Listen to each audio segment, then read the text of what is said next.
Of course, one of the challenges when it comes to gardening is trying to understand what we're actually wanting to create. I know when I first started, I was obviously wanting to grow plants, but what did that mean? Am I wanting to just grow pretty things for aesthetics that look nice in the front yard? Or am I actually wanting to create a habitat? Am I wanting a habitat for wildlife, for insects, plus growing vegetables and having my own food, or just completely focusing on a place for animals? Ultimately deciding I'm wanting a little bit of all of it. Wanting a place that absolutely I'm growing food for myself, food for other people that I can share. But yes, still having the hummingbirds and other insects, even aphids and rabbits, for everyone to show up and be in the space.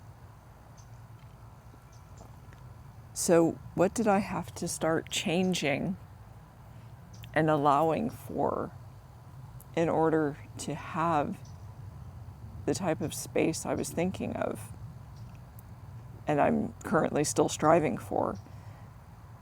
First and foremost, as I've emphasized several times in a few other videos, to stop spraying.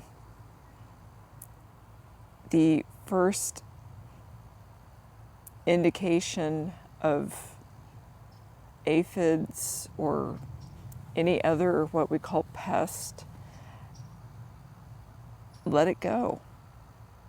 They are food for so many other insects and other wildlife that we want to encourage. They're not something that we necessarily have to fix. There isn't something there to fix. You remove the food, then there's nothing for predators, for other wildlife to show up. If you want ladybugs, then you need aphids. If you want butterflies, you need caterpillars. And that means having to let go of certain aesthetics. Yes, I enjoy having a, quote, pretty garden as much as the next person. But you can't always think of everything looking pristine. That instead you have to think of what does this plant do? What insects are relying on it for shelter, for food, host plant? A good example, of course, is milkweed. And it's funny that we are perfectly fine with milkweed being almost decimated once the caterpillar gets done with it. And yet we'll look at other plants and have a huge issue just because there's a few holes in the leaves. So needing to think of those sort of things, of there are going to be holes, there are going to be chew marks, and that is a good thing.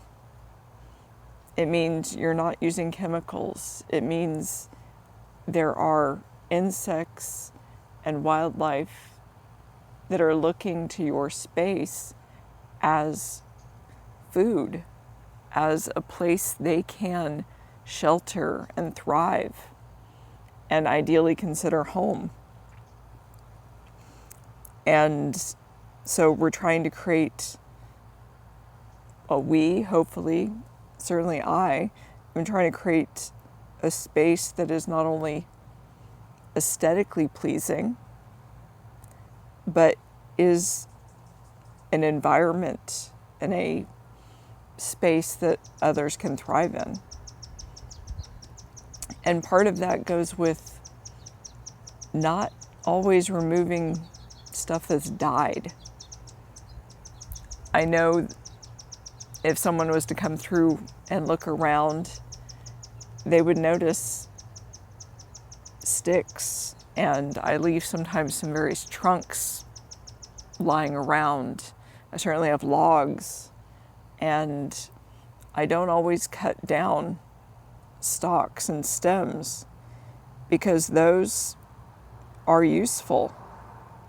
We don't think of it in terms of, from a human aesthetics perspective, that the flower has died and therefore we need to cut it down because it's no longer pretty.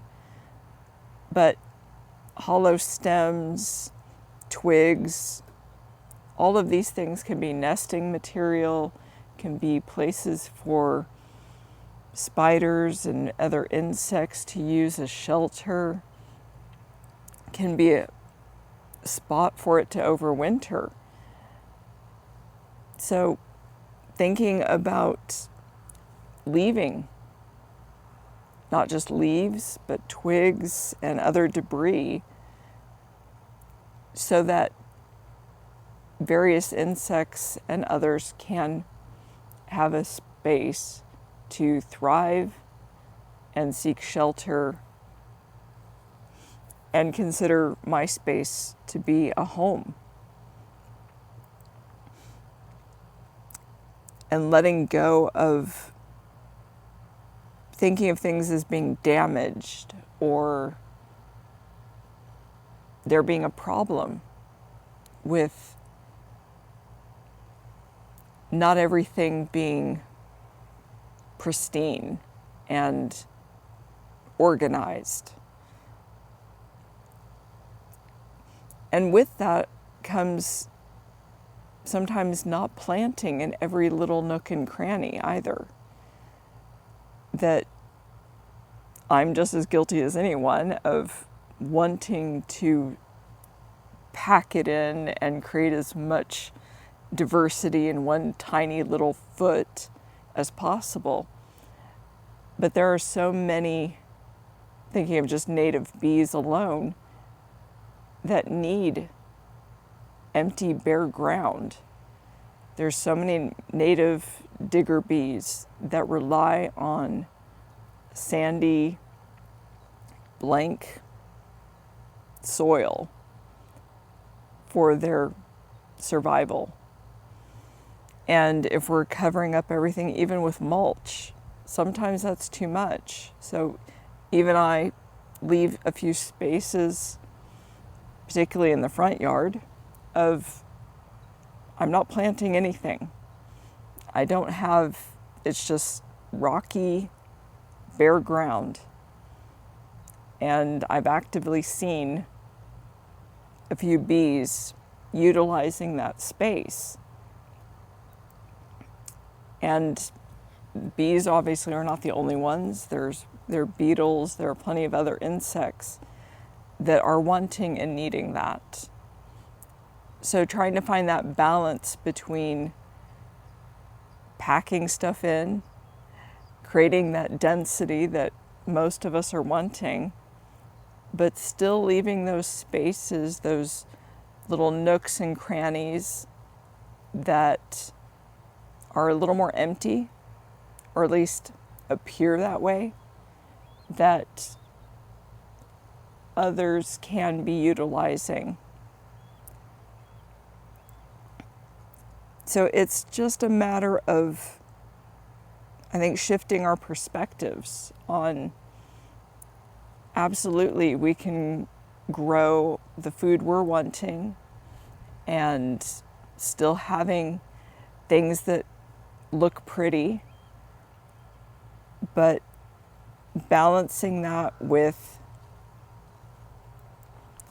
having aphids so that we can attract the ladybugs, so we can attract other insects and have lacewing and assassin bugs and plenty of other insects show up.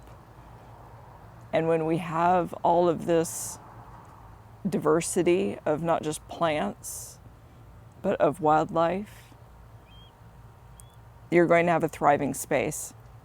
And you're going to find, just like I'm discovering after several years here, this space starts almost taking care of itself. Anyway, I hope this helps, and I will see you next time.